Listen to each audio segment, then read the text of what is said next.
Ya, wabah virus corona di dunia membuat resah masyarakat. Untuk mengantisipasi penyebaran wabah yang lebih masif lagi. Pemerintah bahkan sudah mengimbau warganya untuk tidak melakukan kegiatan yang dapat membuat berkumpulnya orang banyak.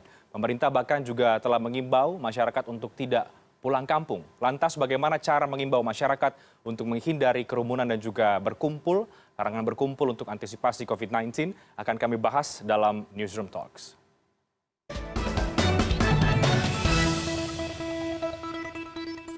Dan sudah hadir bersama dengan saya sore hari ini ada Direktur Jenderal Informasi dan juga Komunikasi Publik dari Kementerian Kominfo, Profesor Dr. Widodo Muktio. Selamat sore, Prof. Widodo. Ya, selamat sore, Mas. Ini Prof. Widodo juga termasuk anggota dari gugus tugas COVID-19 ya, Prof. Ya, benar ya. Apa kabar, Prof, di tengah situasi kita yang tidak menentu hari ini? Tetap semangat, Mas. Tetap semangat dan sehat selalu ya, Prof. Ya. Oke, kita bicara soal imbauan-imbauan yang diberikan oleh pemerintah terhadap masyarakat ya dalam rangka untuk mengurangi dampak penyebaran dari COVID-19, Prof. Mungkin Prof. Widodo bisa kembali mengingatkan kepada publik, kepada kami semua, apa sebetulnya imbauan yang diberikan secara spesifik, katakanlah dari pemerintah untuk masyarakat dalam kurun waktu yang kita sedang menghadapi wabah virus corona ini? Iya, memang sekarang ini kan masyarakat sudah mulai tahu bahwa virus corona ini sesuatu yang mesti kita cegah. Persoalannya pada bagaimana mencegah. Salah satunya kita nggak boleh ketemu berkerumun dan juga sekarang ini ada fenomena budaya yang menarik. Kita pemerintah mulai akan melakukan protap tidak boleh mudik.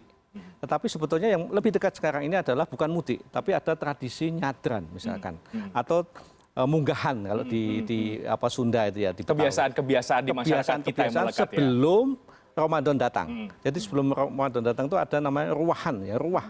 Itu biasanya kita ke kampung, kemudian mendoakan sekaligus membersihkan makamnya orang-orang di kampung yang itu leluhur kita, dan ini menjadi tradisi yang kuat sehingga tidak hanya pas saat besok Lebaran Idul Fitri, tetapi justru sebelum Lebaran ini, bahkan dan ini akan terjadi karena ini kan sudah beberapa minggu lagi sudah ruwah dan itu sudah mulai masyarakat mesti akan pulang kampung. Informasi yang saya terima misalkan Gubernur Jawa Tengah sudah mulai melihat ribuan orang pulang ke Wonogiri, ke Purwokerto dan daerah-daerah Jawa Tengah. Artinya itu perlu diantisipasi dong, Prof. Justru inilah di tengah kita sekarang ini nggak boleh berkerumun. Masyarakat di Jakarta ada satu panggilan tradisional, ini kan budaya Jawa dan budaya yang di setempatnya, kemudian mengajak dia harus birrul walidain, maksudnya berbakti pada orang tua dengan cara membersihkan makamnya. Akhirnya pulang. Padahal di Jakarta kita tahu beritanya bahwa Jakarta ini kan sekarang pada posisi yang merah gitu ya, yang banyak kena positif, meskipun belum terdeteksi juga. Ada yang karena kekuatan kita atau belum tes, akhirnya nggak tahu. Nah pada saat beliau nanti pulang, menemui orang tuanya, neneknya, kakeknya, dan lain sebagainya. Nah, di kita barangkali yang masih muda-muda masih kuat. Tapi kalau nanti dibawa ke daerah, ke desa, ada orang tua yang sudah rentan terhadap penyebaran ini yang menjadi bahaya. Dan ini yang mesti harus kita sampaikan kepada siapapun kita, jangan merasa kita sehat. Tetapi mari kita jaga bahwa yang akan kita kunjungi di desa itu adalah orang-orang tua di samping leluhur-leluhurnya.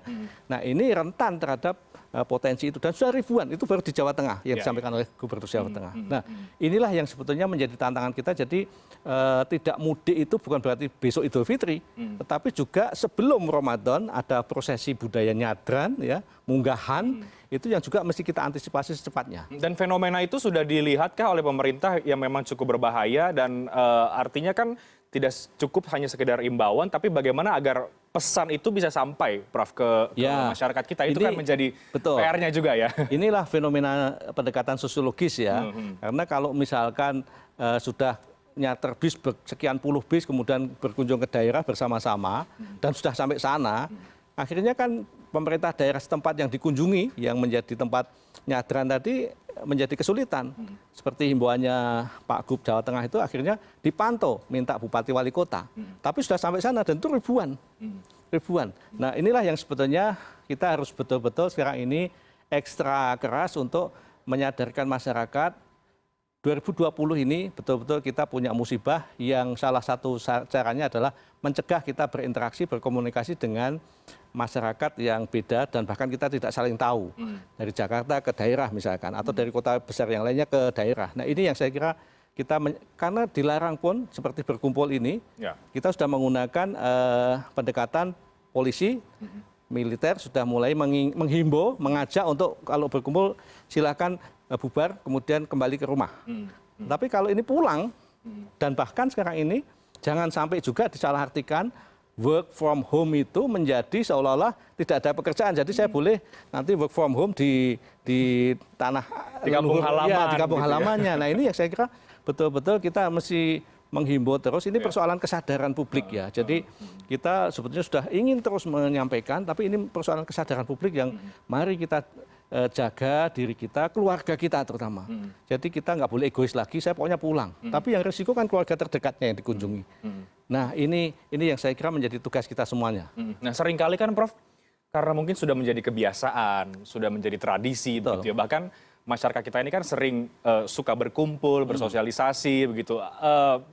Tidakkah kemudian menjadi sulit sebetulnya Prof, bagi pemerintah atau bagi kita untuk bisa menerapkan imbauan ini agar betul-betul dilakukan oleh masyarakat, dipastikan sampai dengan hari H, bahkan sebelum Lebaran pun sudah bisa kita kurangi pergerakan ini. Seperti apa Prof Widodo? Jadi memang sebetulnya kita mari melihat, terutama yang masih muda-muda ini ya, yang angkatan kerja ini. Jangan merasa kita ini, saya sehat kok.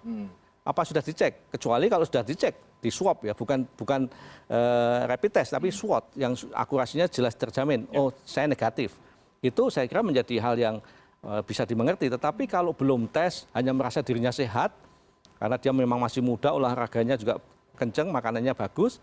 Nah kalau dia nanti pulang, nyadran tadi ya, kemudian di sana kumpul dengan orang-orang yang sesepuh-sesepuhnya, ya, orang-orang tuanya. Nah ini yang sebetulnya mari kita mencintai mereka. Bukan kemudian, ini kan tradisi yang harus saya laksanakan, tetapi kita lihat untung ruginya. Mari kita sebagai masyarakat yang sedang kena musibah, ini musibah global ya, bukan hanya di Indonesia, tapi ini global. Mari kita Indonesia segera keluar dari itu. Caranya apa? Punya kesadaran yang tinggi untuk menjaga diri kita, keluarga kita, orang dekat kita yang kita cintai. Sehingga termasuk mudik, ya, termasuk mudik. Mudik itu bukan kemudian kita nggak berbakti, ya, termasuk nyadran. Ini juga ada yang tanya.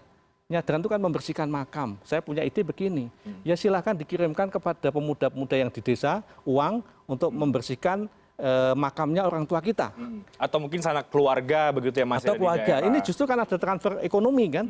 Sehingga masyarakat di desanya akhirnya membersihkan, mendapatkan dana dari saudaranya yang ada di kota. Nah ini sebetulnya bisa kita lakukan. Doanya ya dari Jakarta misalkan.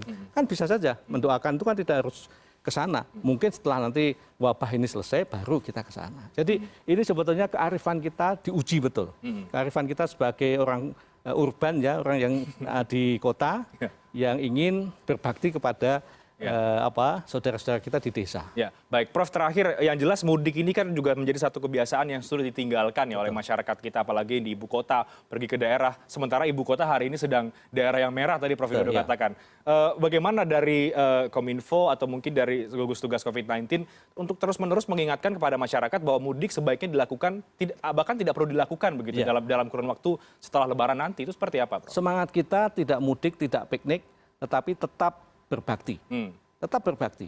Ya, ini yang saya kira menjadi semangat kita, dan sekarang teknologi komunikasi kan sudah lancar. Kita bisa macam-macam, bahkan work from home itu kan teknologi juga. Jadi rasanya di tengah kita ingin menyelesaikan persoalan kemanusiaan bangsa kita ini, mari kita mencoba berpikir agak jauh ke depan lah. Kalau bahasanya Ramadan itu kan berpuasa ya.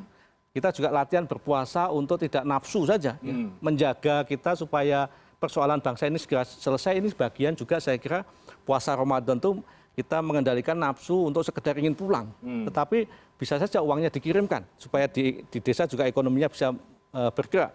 Ini saya kira jauh lebih manfaat. Nah cara mengingatkannya bagaimana? Apakah dengan sosialisasi, apakah dengan koordinasi dengan pemerintah daerah, atau dengan memang ini kita harus semua pihak ya. Misalkan saya ambil contoh teman-teman kiai, ulama, MUI misalkan ya, ini saya kira bersama-sama mari kita bahu-membahu untuk memberikan kesadaran bahwa Lebaran mudik itu bisa kita jadikan sebagai ujian mengendalikan nafsu yang sekedar untuk sesaat itu.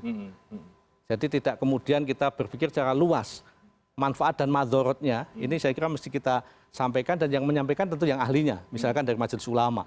Nah ini yang saya kira kita gugus tugas juga akan bersama-sama menggandeng tokoh-tokoh agama yang sangat berkompeten mengingatkan itu. Karena memang sekali lagi kita fungsinya itu mencegah kok, ya, mencegah itu jangan sampai menular kemana-mana. Bukan mengobati, tapi mencegah yang penting. Jangan sampai kemana-mana dan akhirnya virus nanti habis karena nggak bisa punya ladang untuk ditularkan ke yang lain. Dan insya Allah Indonesia akan kembali bebas dari... Ya. Itu harapan kita bersama harapan tentunya. kita Baik. semua. Prof, ada dipertimbangkan mungkin sanksi kah atau apa bagi kemudian yang mungkin melanggar atau tetap berpergian nekat begitu membawa, karena bisa membahayakan bagi saudara-saudara kalau kita. dari Polri kan sudah sebetulnya ya, bahkan bisa sanksi pidana, sanksi denda dan lain sebagainya. Tapi itu jalan terakhir. Saya kira justru himbauan, harapan ini intinya kita jangan egois lah. Justru ini kita sedang punya musibah. Ini kan kalau kayak kita sakit, kita nggak boleh makan ini, makan itu, ya kita taati lah meskipun nggak nyaman ya, nggak nyaman.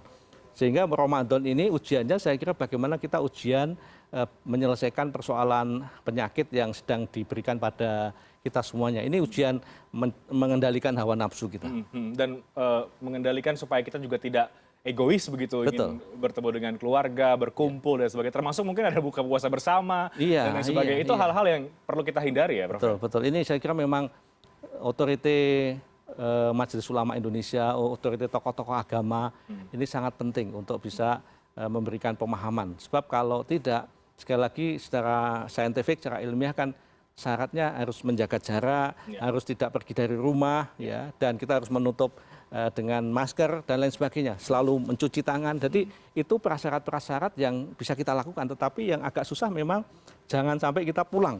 Nah ini kan persoalan budaya yang sudah lekat sekian puluh tahun, dan saya tetap yakin bahwa berbakti itu tidak kemudian harus physically, tetapi bisa kita lakukan dengan transfer ekonomi tadi. Kemudian baru setelah itu nanti kita setelah selesai musibah ini, kita datang bersama-sama, itu saya kira lebih elok. Jadi secara tegas pemerintah memang mengimbau untuk lebih baik atau seharusnya memang tidak perlu ada tradisi mudik di tahun ini. Tahun ini kita tidak mudik, bukan tidak ada tradisi, tidak mudik dulu. Tidak bisnis, tapi tetap berbakti pada orang tua. Ya. Karena kita harus bersabar paling tidak agar kemudian tidak semakin meluas dan tahun depan kita bisa melakukan mudik kembali, begitu ya, Prof? Dan ini penyelesaiannya bukan hanya pemerintah, ini semua kita mesti punya kontribusi positif. Sebab satu datang ke daerah menularkan 100, menularkan 200, wah ini jadi nggak selesai nanti ya. Malah justru semakin meluas. Mudah-mudahan publik juga bertambah lagi kesadarannya dan juga bisa ikut berpartisipasi untuk bisa mengurangi wabah virus corona ini. Terima kasih banyak Prof. Widodo sudah bergabung di Newsroom sore hari ini dan menyampaikan kepada kami bagaimana kemudian pentingnya untuk kita menahan tahun ini untuk tidak mudik terlebih dahulu, tapi tetap berbakti terhadap orang tua. Betul. Baik, terima kasih banyak Prof. Widodo.